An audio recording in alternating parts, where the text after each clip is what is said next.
Houston, on a un problème. Oui, on a un sérieux problème, oui. Cette BD, elle est géniale. Allez, ciao ciao. Mais enfin, ça va pas! Non, je déconne. Évidemment que je vous en parlais de cette BD. Allez, c'est parti. Générique.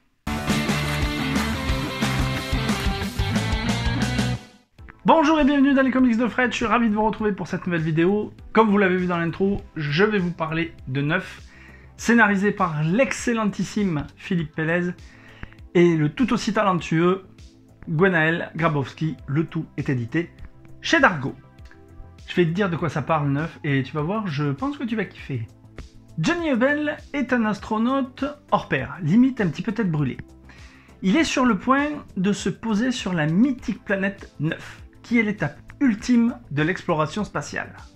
L'existence de cette planète Neuf a été souvent décriée et voire énoncée par certains scientifiques comme une pure hypothèse. Soudain, la navette est prise dans une tempête et s'enflamme. John échappe à la mort et il se retrouve au volant de sa voiture avec à ses côtés Astrid, sa petite amie. Sauf que 20 ans auparavant, John avait déjà vécu cette scène et Astrid était morte dans l'accident. Il comprend alors qu'il est sur le point de revivre ses 20 dernières années, ce qui va lui ouvrir la possibilité de donner une direction différente à sa vie. Quoi? Je te l'avais dit que ce pitch te plairait, oui, mais je te vois au fond de la salle, là, je te vois, tu te dis, oh putain que c'est bien ce scénario. Ah oui, ben oui c'est bien, c'est du Philippe Pélez, y a pas photo, Arrêtez! Bon, du point de vue du scénario, bon, évidemment là, on est sur quelque chose de fabuleux. Philippe Pélez, pour les deux du fond là qui savent pas qui c'est un génie, c'est le Thomas Ramos du scénario, c'est le Mbappé des histoires. C'est... Voilà, il n'y a pas d'autre mot, c'est un génie. Il sait manier les mots. Et là, pour cette histoire-là, il a su s'inspirer des grands films de science-fiction de ces dernières années, tels que Seul sur Mars, Ad Astra, Interstellar. Et il nous livre une histoire qui est accrocheuse. Elle te chope cette histoire, elle te lâche plus, parce que tu as envie de connaître la suite et la fin. Et elle est basée, elle est orientée vers l'aventure humaine. Voilà, c'est l'homme qui prime dans cette histoire et c'est juste magnifique. En tant que scénariste, Philippe Pélez adore manier les mots, mais là dans ce récit, il va jouer avec deux éléments fondamentaux de l'histoire, le temps et la réalité.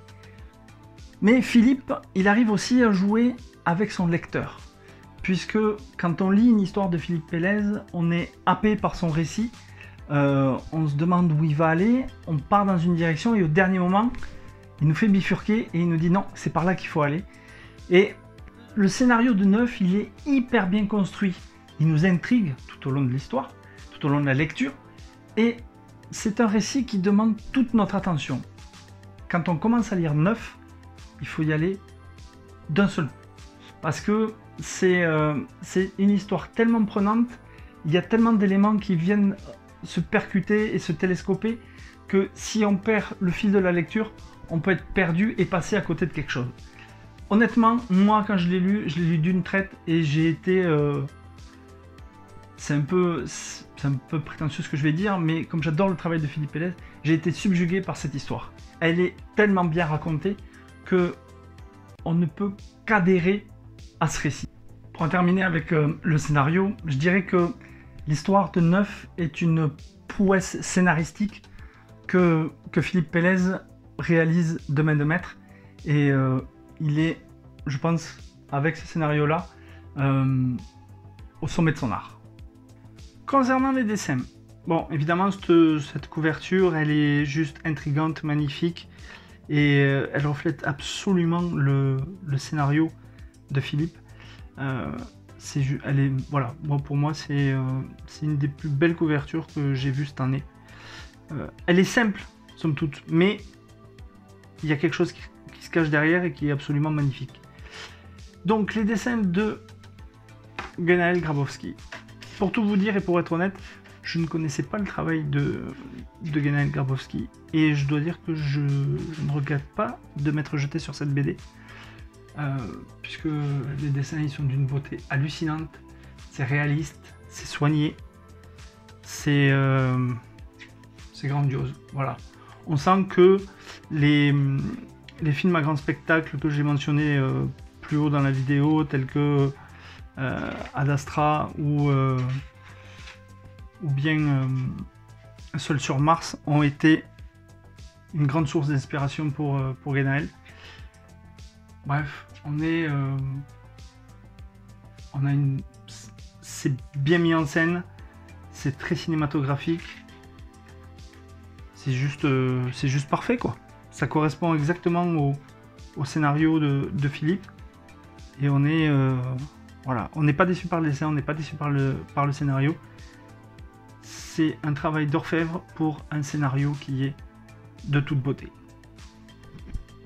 Mon avis sur 9. Bon, je sais ce que vous allez dire. T'es pas objectif, t'adores Philippe Pélez. Oui, c'est vrai, j'adore Philippe Pélez, j'adore son travail, j'adore la manière dont il manie les mots.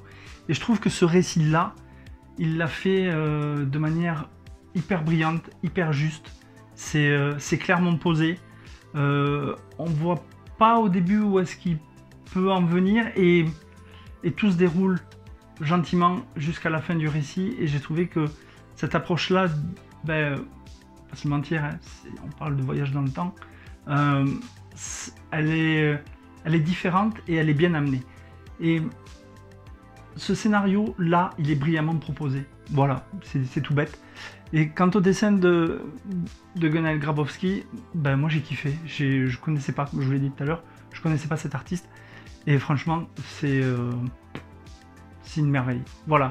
Donc, si vous voulez déconnecter et vous envoyer en l'air vers la planète 9, je vous conseille vivement de lire cette BD. C'est une pépite. Voilà, cette vidéo est maintenant terminée. J'espère que ça vous a plu, que ça vous a donné envie de lire 9. Dites-moi dans les commentaires si vous l'avez lu, ce que vous en avez pensé, et on pourra échanger dans les commentaires. Ou si, grâce à la vidéo, ça vous a donné envie de foncer chez votre libraire et de vous procurer cet album. Quant à nous, on se retrouve très très bientôt pour une prochaine vidéo. En attendant, lisez des BD, des comics, c'est bon pour le moral. Ciao ciao!